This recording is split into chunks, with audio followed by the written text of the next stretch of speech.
хотим.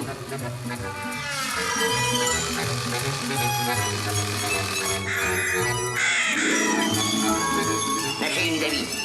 На шею не дави.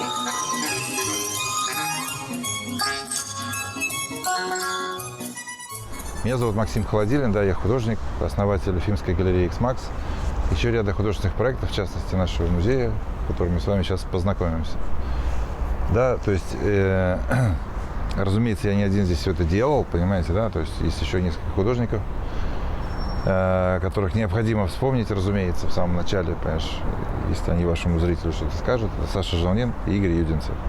Один декоратор, который все декорировал там внутри, а другой человек, который занимался художником, который занимался ковкой. Видите, ковки много, и она вся совершенно... Шикарная работа. Замечательно. Она, кстати говоря, призвана не для того, чтобы нам отсюда нас радовать, а для того, чтобы изнутри создавать иллюзию нарисованного города. Класс. Перед нами весь центр нашего города, понимаете, в одном взгляде. То есть мы находимся, то есть, на краю нашего центра, ну, уже еще в центре.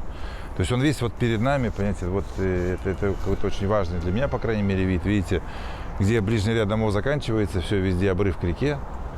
Да, и то есть это вот Случевская так называемая гора, плоская совершенно, да, видите. Здесь, поскольку нет спорящей застройки по высотности, да, то есть вот это все кажется плоскостью. Да, это очень прикольно. Вот, да, и этот центр города был заложен уже при Екатерине II. Это новый город, понимаешь, был еще старый, средневековый, который там под горой. Да, и здесь, понятно, регулярная планировка уже, все улицы параллельно перпендикулярные, сориентированы по сторонам света, там точно юг, а там север. Поэтому, как вы понимаете, здесь вот сейчас солнце прикатится на закат точно напротив наших окон. Класс. Да. И для меня это очень важно, как бы, что закат, видите, не за крышей домов, а в горизонт. И видите, да, то есть 2/3 кругового обзора, здесь именно горизонт, понимаете, и это какая-то такая возможность бытия на высоте птичьего полета, да, которая не может просто демотивировать какую-то художественную, да, деятельность. То, что есть сейчас, понимаете, это какое-то количество людей, которым это интересно, которые приходят сюда, платят денежку, чтобы я им экскурсию провел. Да, экскурсия длится 2 часа, понимаешь, там, и каким-то образом это люди говорят даже, что кому-то еще и мало, что еще больше хочется поболтать. Класс. Я рассказываю о какой-то своей жизни, на самом деле. Это же история-то понятная, да? История, как это? Одна из, наверное, какая-то такая важная подтема, понимаешь, всего этого проекта – это история человека, как раз в истории человечества. Потому что это же все как-то опирается на артефакты, на какие-то образы и так далее. Ну, это проект, получается, про тебя. Ну, вот я фильм снимаю. Безусловно, в общем-то, безусловно. фильм... В центре находится моя личная история. Да. Я когда фильмы снимаю, в принципе, я тоже вкладываю, что я чувствую и какие у меня ощущения, какие эмоции. Я не снимаю про то, что мне неинтересно, не вызывает эмоции. А здесь, да, получается. А вот это вот наш главный, собственно говоря, скайлайн, да, то есть легендарный силуэт вот этого вот нашего дома на фоне неба, да, который все как раз фиксируют, который всем интересен. Потому что он, видите, как бы похож на доме Карлсона из мультфильма, будто бы, да, с одной стороны, а с другой стороны есть иллюзия, будто бы это все построено отдельно друг от друга, да. Разумеется, это не так, это все построено по одному проекту архитектора, понимаешь, Дмитрия Винкельмана, понимаешь. Такая история. Нет. Тут много ансамбль граффити есть, да, какой-то. Вот этот вот мультперсонажей русских и нерусских рисовали, понимаешь, легендарная московская стрит-арт-команда 310. Да, и вот девочку, которая из-под одеяла выглядывает. А солнце на восточном выступе, видите, нарисовано. Вот его как раз придумал когда-то я. И эта работа не совсем про солнце, потому что на него направлены 2 прожектора, которые можно включить рубильником. Понимаете, да? То есть это работа не про солнце, а про возможность включить. То есть потому что в наших широтах, вы знаете, 17 часов темное время суток на пике, а в Петербурге, где я тоже живу, понимаете, 20. И вот это вот 20 часов темноты, понимаешь, да, очень располагают к тому, чтобы поискать рубильник где-то. По крайней мере, поискать художественное решение с этим связанное. Я понимаю, да. Я в Ижевске просто живу. Вот, да. И Ижевск не намного севернее Уфы. Ну, да, бывает, что солнце встает в 9, а ложится уже в 3, в 4, и ты такой, о, господи, у нас сегодня было 5 часов солнца. Да, и, кроме всего прочего, для меня это, как вы понимаете, еще и аллегория искусства вообще. Вот чем, по-вашему, художники заняты? Вот солнце рубильником включают, понимаете? Больше ничем. наверное, невозможно посчитать, сколько денег затрачено уже за всё Невозможно, время, да? конечно. Невозможно. Ну, 20 лет это прям много. Да. И стоимость денег изменилась. Стоимость денег изменилась, да. Тоже важный момент. Ну, зато эмоции, благодарность людей будет надолго и в веках. Да, этот проект сейчас в Уфе стал популярным очень, и все про него знают. Как бы. Многие знают, многие не знают. Ну и слава богу. И потому что емкость, понимаешь, такая небольшая музея. Я на экскурсию больше там 12 человек, там 15 максимум принять не могу. Да, то есть одновременно. И я тоже не резиновый, да, то есть это... Пока даже уфимцы сходят, понимаешь, пройдет там лет 10. А нет, вместо меня никто ничего не проводит, понимаешь, экскурсии авторские всегда, конечно, совершенно. А вот, конечно, есть люди, которые мне помогают, когда меня нет, там цветочки поливают и так далее. Добро пожаловать, дорогой друг Карлсон. Ну и ты заходи.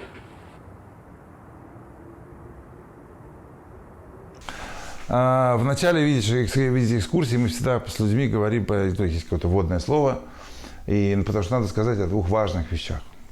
Для того, чтобы мне важно, потому что люди, которые пришли ко мне на экскурсию, как бы ушли отсюда не с ощущением, что они будто в гости ко мне попали, да, мне это неинтересно, а чтобы ушли они все-таки с ощущением соприкосновения с чем-то художественным, да.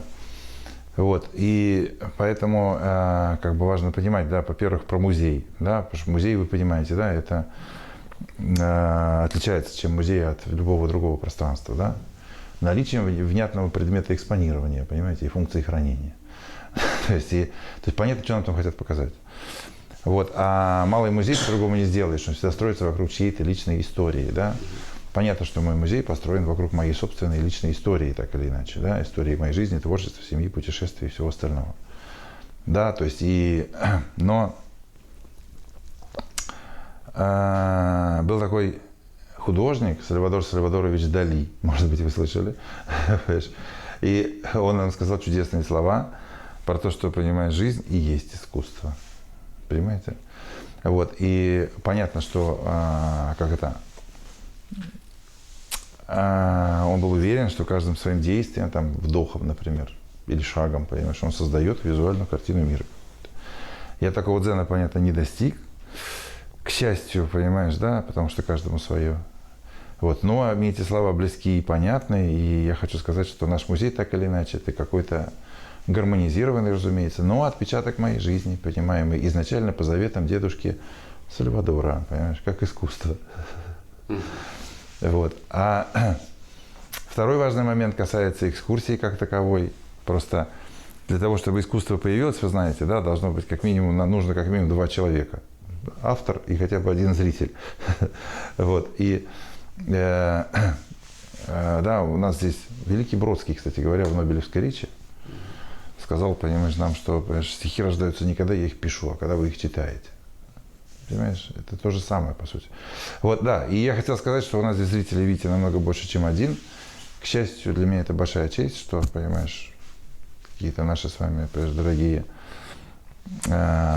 сограждане, понимаешь, вдруг, понимаешь, решали, обратили на меня какое-то внимание. Ну, на самом деле, честь. Ну, за пределами, да, Уфы уже многие, да, многие были.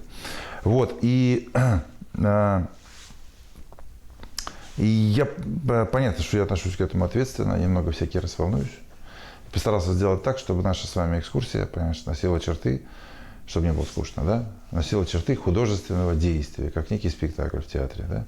Разумеется, это не спектакль, не театр, понимаешь, да, а форма живого общения, но это все какой-то перформанс, понимаете, для меня уже длящийся 2,5 года непрерывно, по сути, с небольшими паузами. А то есть открытие вот буквально, то есть все строилось? В конце 21-го. А зачем? Мы не собирались ничего открывать. Ага. Просто принято решение было, понимаешь, что для развития личного бренда, понимаешь, водить экскурсии по дому. Класс. То есть здесь была такая мастерская творческая, которая превратилась? Нет, здесь не было ничего. То есть это все родилось? Это искусство. Это вообще никогда я не думал ни о каких функциональном предназначении этого пространства. Понимаете? Я не относился к этому как к недвижимости, которую можно использовать. Я относился к этому как к произведению искусства. И весь дом, который вы видите, так или иначе, это часть меня буквально, понимаете? Мы с ним единое целое. Да? То есть искусствовед Диана Байтурина выпустила интересную статью, где сравнила нашу с вами экскурсию с путешествием по телу художника, понимаете? Да, это, конечно, очень романтично, понимаешь, но недалеко от здравого смысла. Понимаете, мой дом – это мое тело, по большому счету.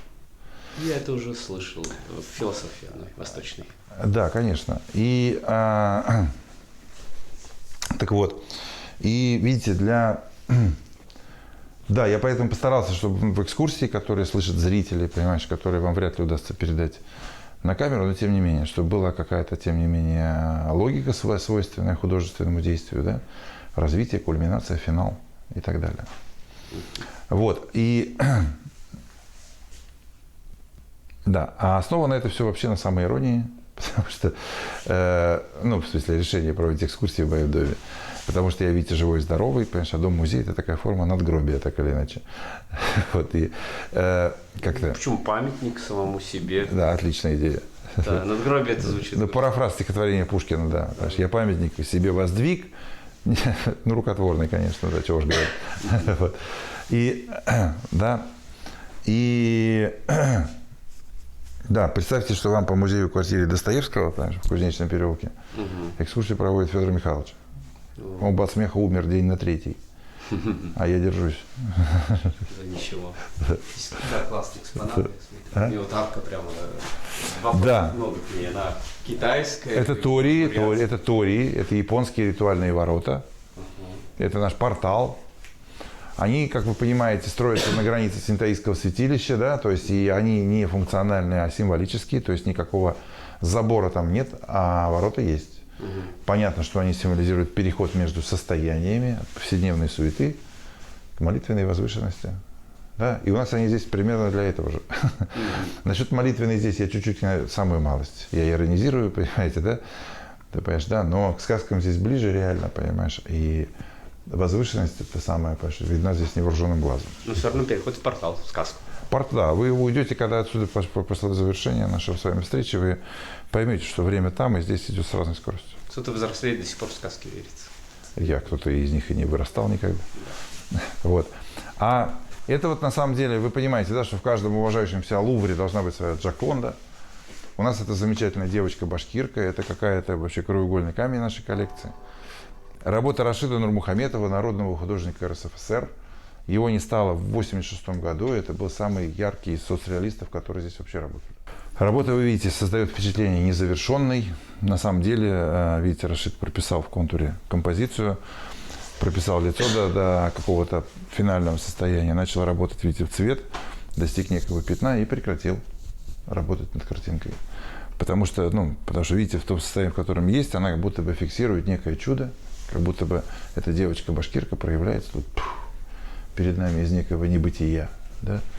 Вот как будто бы сказка какая-то, как будто сквозь время, да, она движется. Вот. А представьте, что если бы работа была дописана до краев, понимаешь, это была банальная жанровая сценка, которая меня бы даже не заинтересовала, скорее всего. Их написано много до, во время и после, понимаешь. А именно в таком состоянии, видите, она какая-то удивительная и волшебная. На самом деле, соприкосновение с незавершенной работой это всегда попытка восприятия, понимаешь, не результата, а процесса. Да? То есть это какая-то временная составляющая появляется, во-первых. Во-вторых, вы видите архаичный костюм главной героини. Это тоже движение из прошлого в будущее. Да? То есть это, видите, небогатый праздничный костюм какой-то башкирской девочки. И непонятно, когда могла бы быть эта сценка. Могла 2 дня назад? Да могла. Понимаете, да? Если она в башкирском где-то фольклорном коллективе, да, где-то там зажигает. А могла бы 400 лет назад, да? Могла бы 200 лет назад. А вот даже 300 уже не могла бы. Монеток не было. Да? Монетки были, понимаешь. А вот красный платок на голове башкирской девочки называется француз ёлык. Французский платок. И, понимаешь, и для того, чтобы в костюме башкирских женщин появились платки башкирским мужчинам, пришлось съездить на войну с Наполеоном, понимаешь, и привезти из Франции, понимаешь, эти самые платки. До этого, понимаешь, в башкирском костюме национальном не было платков. И пошла мода. Да, а сейчас это важная какая-то штука по способу, понимаешь, ношения платка, понятно, понимаешь, например, социальный статус, да, там замужем, не замужем и так далее, да. Как сказали мне гости буквально пару дней назад, понимаешь, там все сложно, понимаешь, или там в активном поиске. Это такой эмодзи был, выражается. Отлично. Такая история, понимаешь, вот. А самое интересное, что Рашид, видите, закончив работу с лицом, не сообщил нам признаков возраста героини. То есть кому-то кажется, что девочке лет 12-13, а кому-то кажется, что в девочках она сильно засиделась, ей давно 35, понимаешь? Да, то есть это я поэтому и говорю, что это наша тут Джоконда, потому что есть какая-то неопределенность, которую, как вы понимаете, осознанно написать невозможно, да, то есть для этого нужно какое-то вот чудо.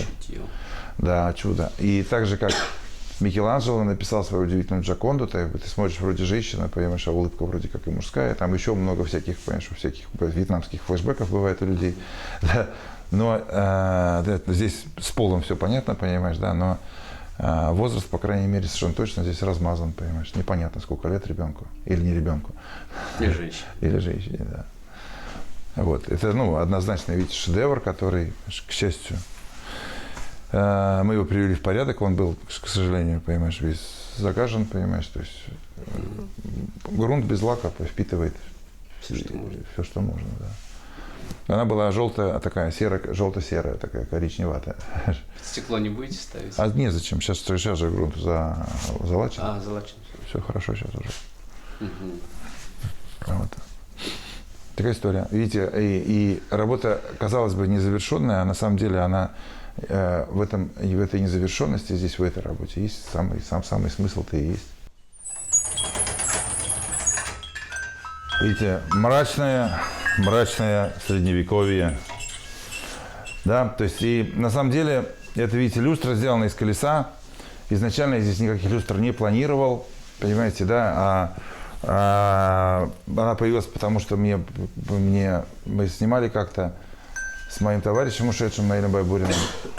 Да, и глава администрации района, где мы снимали, подарил мне это колесо со словами, говорит, я убежден, что оно тебе необходимо.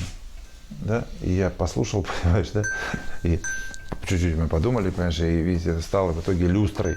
Мне интересно, что то есть проект, который изначально даже не рассматривался, стал в итоге, понимаешь, доминантой этой части пространства. Да? Так часто было. Да. Второстепенные детали переносят. А искусство, в принципе, интуитивно. Автографы, посмотрите, если вам интересно. Что это такое вот? Это работа выдающегося художника Шишкина Хокусая. К сожалению, тут села батарейка, понимаешь. Но если вы возьмете свой фонарик, понимаешь, и засунете его сюда, вас ждет сюрприз. Ренат, у тебя фонарик есть? Что? Фонарик. Сюда поставьте. Давай. Там что-то есть. Прям при фонарик приблизьте сюда, приложите, прям вот так же. Ага. Видите, да? Я прям изнутри его там создавал. Моя семья, видите, моя семья, сок. Да. И можно подглядывать. Сейчас даже такого нет, сок. Это прям вот для глаз получается отверстие. Да. И столько предметов. Это работа Шишкина Хокусая, которая приехала сюда с выставки номинантов приза Кандинского, не помню какого года, 14 или 14. Автографы Борис Гребенщиков. Да, это они оставлены не в гримерках, они оставлены за этим столом. Ага. Здесь вот в 2009 году был Борис Борисович из группы «Аквариум», видите, в те времена удивительные, когда не было термина иноагент, да, то есть и их показывали по Первому каналу, с ними сейчас и президент России в том числе. Вот, и да, и... Но с тех пор прошло много времени, разумеется, понимаешь, да, то есть сместились масса оценки, у одних в одну сторону, у других в другую. Для меня это, как вы понимаете, прежде всего воспоминания о тех чудесных временах, да. А у меня его песни коррелируют с этим местом, вот прямо о чем он пел, вот тут отдает. А в 2021 году здесь снимали клип нашего чудесного земляка Юрия Ильича Шевчука, группы ДДТ, точнее, который называется «Уфа» и посвящен родному городу, да. Если не видели, пересмотрите, вы легко найдете сцены, которые сняты здесь. Я его 20 раз, наверное, смотрел, потому что у меня сын очень любит его смотреть. Да. Вот, а по окончании съемок вот Юрий Ильич оставил такой вот автограф, видите, Глаше Максиму, спасибо, ДДТ. Глаша — это моя дочь, она здесь поила его кофе с кренделечками. Вот фотография там у вас, да? Да, ну там ей 9 лет, а сейчас 23. Вот. А презентация этого клипа была, помните, да, у нас в Ледовой арене, понимаешь, да, через 18 мая 22 года на последнем концерте ДДТ в России на сегодняшний момент. И что-то мне подсказывает, что еще надолго, понимаешь, он будет последним. Вот. Такая история. Здорово. И вот нижняя гостиная, где мы находимся, видите, это образ некоего эстетического убежища, какого-то хоббита, да, от некрасоты окружающего мира. Потому что мы, я имею в виду общество, строим свои дома и города таким образом, что каждый выходной нам хочется из них убегать на природу, туда, где мы ничего не строили, да. То есть строим мы плохо, понимаешь, да, очевидный вывод. Вот. И нам было важно создать пространство, откуда не хочется ни летом, ни зимой никуда убегать, да, и такая история. Да, зимой тут уютно, наверное. И здесь всегда уютно, слава богу. Да. Понимаете, а в жару тут кондиционеры включаются и становится так уютно, понимаешь. Вот, повторяю, видите, и во многом ансамбль этот сложился таким вот сказочным образом благодаря ковке. Как я вам говорил, видите, на просвет она вот туда она даже лучше одинаково. Да, это именно как будто бы кованый город, который за окнами, да, нарисован. Вот, видите, и эта же история как бы продолжается, то есть, и, видите, и камин сделан точно так же, как домик. А самое интересное, посмотрите, вот сюда, давайте я только свет включу. Да. Видите, да, это тоже какая-то городская история. Да, опора моста, мост. По мосту карета едет. У кучера выражение лица даже есть, понимаете? Вот. Да, если под мост заглянуть, видите, это тоже какая-то целая городская история, да, то есть это какие-то дома, улочка европейского города какого-нибудь, Стокгольма, понимаешь, да? Очень уютный. Да, видите, да, то есть это какие-то домики, водостоки ливневые, какие-то медные крыши. В домиках, разумеется, живут тарелки, да. Это кухонный гарнитур самый обычный, да. А бесконечными зимними ночами, когда, понимаешь, чтобы тарелкам не было одиноко, потому что мы им провели, видите, инфраструктуру. Видите? Такая история. У них свой дом. Дома, улицы, город. Да, свой город. Ну, квартал как минимум. Как минимум квартал. В соседнем живут утюги. Я помню этот стишок. Федорино горе. Да, Федорино горе. Вот, друзья, а это моя собственная работа древняя. Она называется «Реквием». Видите, то есть поминальная молитва. Да, и, разумеется, она на тему смерти, потому что это, вы видите, образ Луны на небе, как двери на тот свет. Потому что рано или поздно, да, мы все сможем, понимаешь, нормально оттолкнуться, долететь, понимаешь, куда надо, понимаешь, за эту дверку проникнуть на ту сторону неба, понимаешь, и там продолжить свой замечательный, полный, понимаешь, приключений путь. Никакой трагедии в этом, как вы уже поняли, я не усматриваю вообще. Может быть, Я тоже задался этим вопросом, но ответил для себя. Мне пока здесь очень нравится. Мне нравятся простые вещи. Кофе по утрам, омлет. Это же конечно, как мы же живем той жизнью, которая нам дадена, понимаешь, но когда-то вот все переформатируется, все, ну и нормально. Главное, зачем я это сделал, чтобы мои дети тоже не вздумали, когда это со мной произойдет, понимаешь. Рассматривать это как какую-то нечеловеческую трагедию. На самом деле, просто это мой путь. Такая история. Согласна. Вот. А вообще вы знаете, да, что внутри нашей цивилизации есть масса, много культур, в которых нету какого-то трагического пафоса, который у нас есть традиционно. Например, все латиноамериканские культуры, да, где мир живых и мир мертвых, это миры, между которыми общение какое-то еще есть, там какая-то история.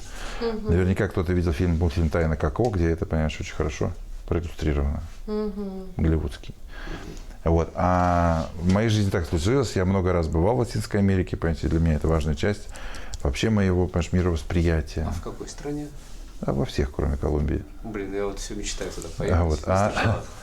Да, но сейчас я уже вообще не знаю, как это возможно. Раньше по-другому все было в мире. Вот, да, и поэтому вы увидите много всяких масок смерти, и вы должны понимать, что это не потому, что я, не дай бог, понимаешь, а потому что это просто отсылка к моей, понимаешь, моей любви к Латинской Америке, да, и, например, видите, вот черепушка какая красивая. Все эти маски, вот эти 7, купленные у одной тетки, понимаешь, в городе Чичикостенанго, понимаешь, да, в Гватемале.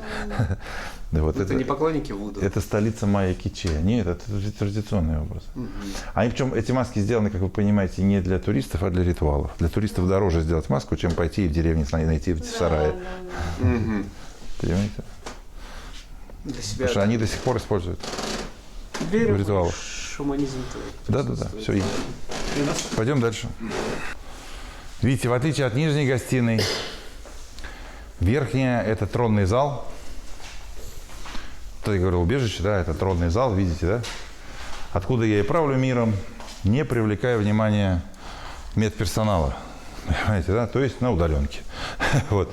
И это на самом деле трон. Это некое церемониальное седалище уфимского архиепископа, скорее всего. Да? То есть оно было в алтаре, да, нашего собора, как мне говорили, сказали, да? Пока его не взорвали. А когда взорвали, это очевидный трон оказался в Башкирском государственном издательстве. Об этом здесь есть инвентарная табличка, БГИС.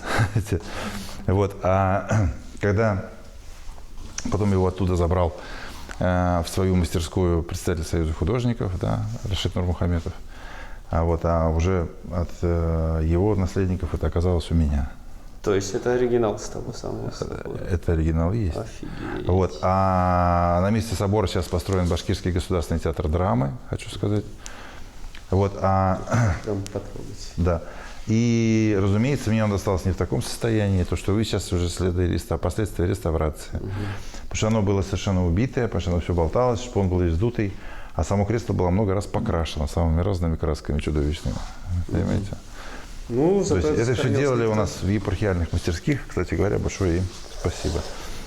Вот. На самом деле сидеть здесь очень комфортно, несмотря на отсутствие подушечек, потому что подлокотники разгружают спину, понимаете, и комфортно. Умели тогда делать стулья? Да, ну как у меня просто позвоночник, вот я сел, и у меня позвоночник расслабился, я прям это почувствовал, понимаете, что он как бы расслабился.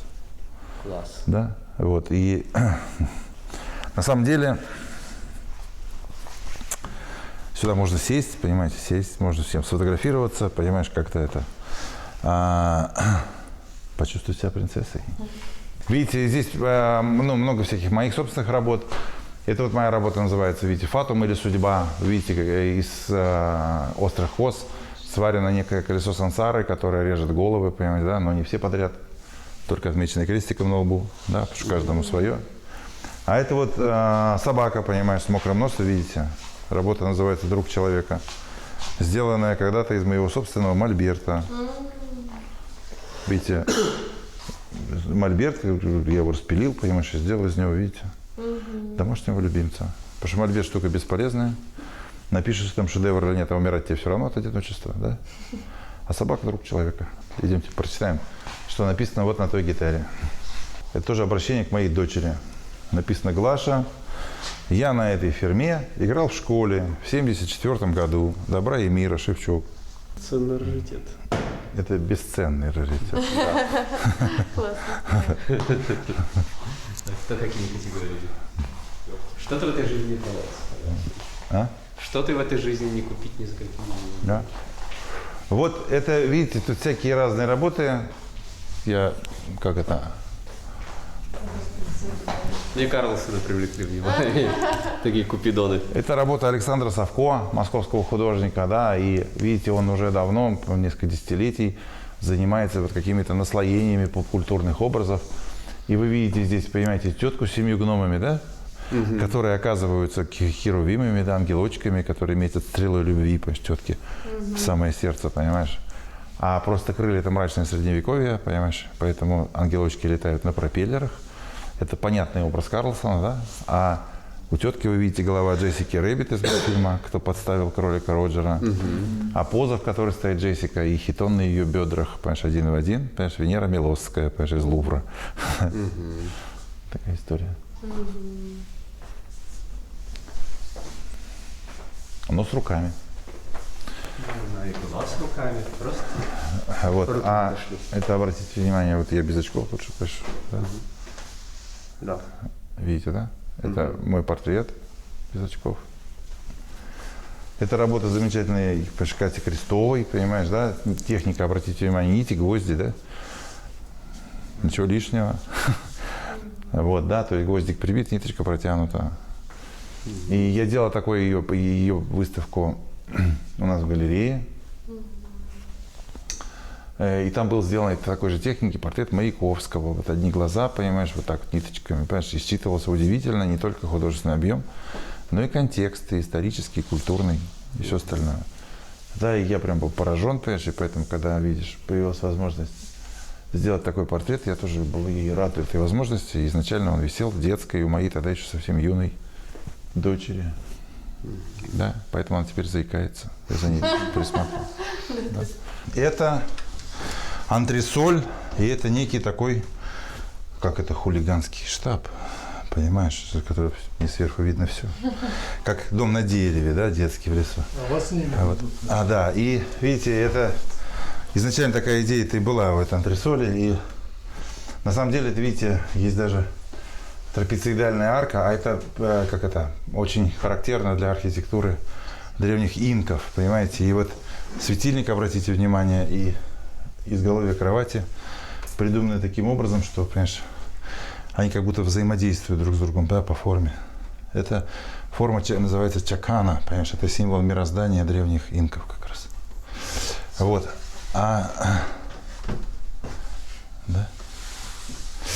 Вот. Картинки на стенах появились на самом деле только меньше года назад, в августе прошлого года, и это художник Радик Мусин. Их здесь, понимаете, нам восстановил, потому что изначально они были созданы для выставки в галерее, были там на стенах. После выставки, разумеется, они были просто закрашены. Да? Мы здесь повторили, потому что они мне дико нравились. Вот, и это, если вы понимаете, да, оммажи Матиссу великому, вот видите, картиночка, это музыка, да, Анри Матисса на репродукции стоит внизу.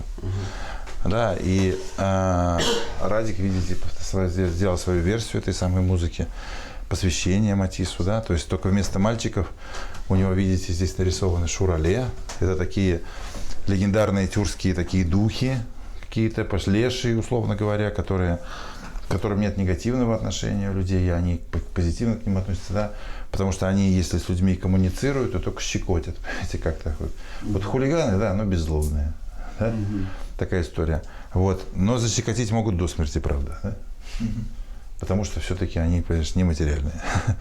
Вот. Их традиционно рисуют женской грудью и рогом, понимаете, хотя они бесполые, конечно.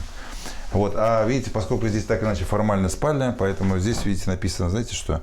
Здесь написано по-башкирски: ты мне так нравишься, но ты такая скромная, что я готов защекотать тебя до смерти. Такая история.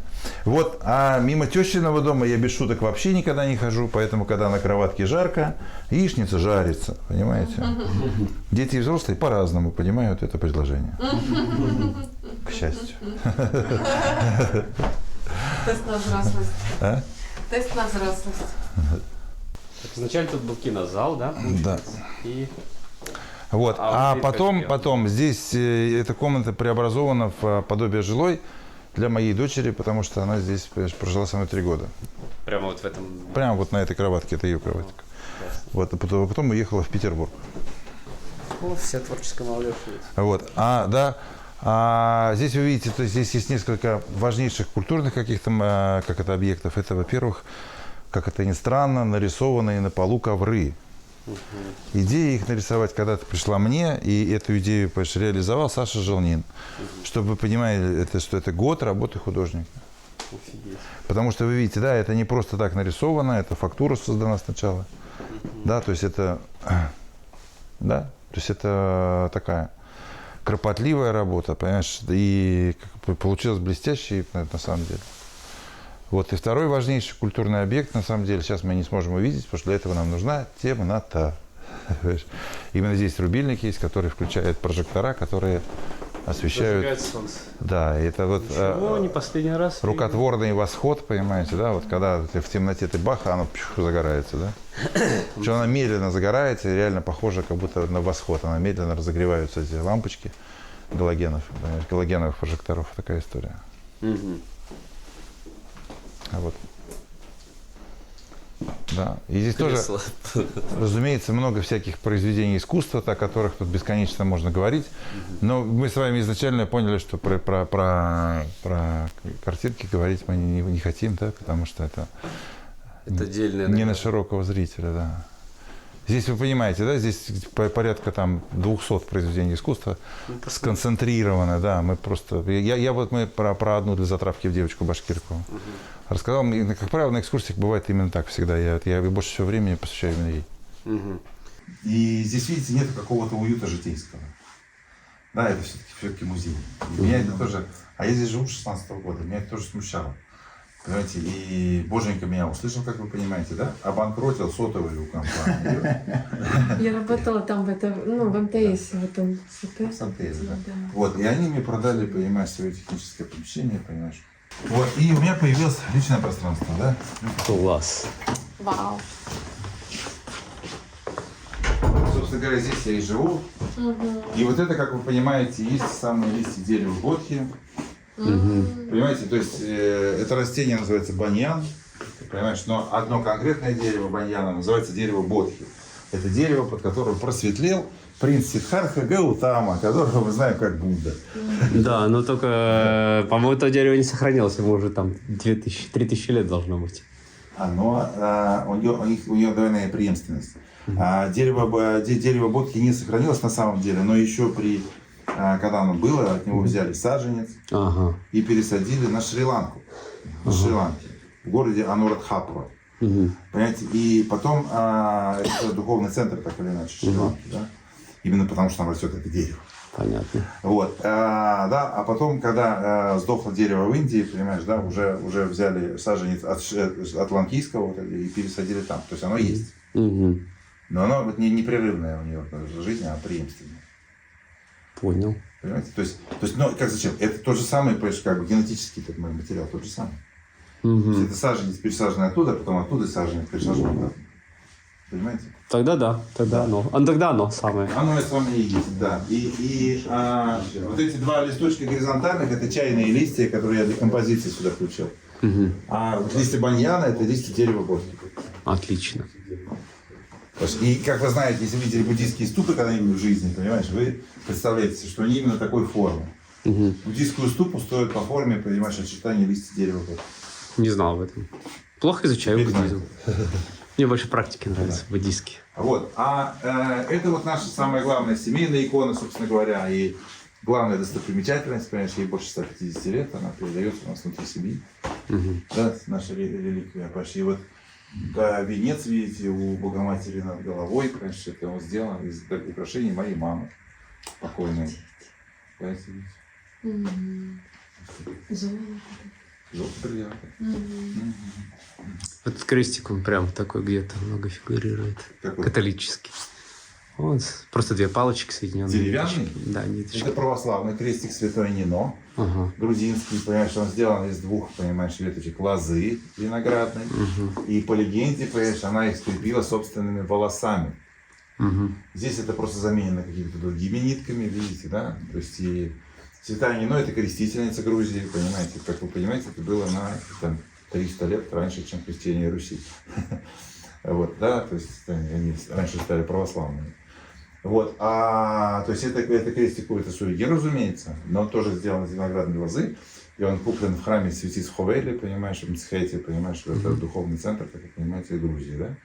Там, где стоит храм, вот этот святиц Ховели, это храм, это усыпальница Багратов, их царской династии. Понятно. Да. И в его основании в этого храма тоже есть какая-то святыня. Стыдно, но не помню. Ну и ладно. Типа хитон Иисуса. Все. Не помню точно. Надо посмотреть.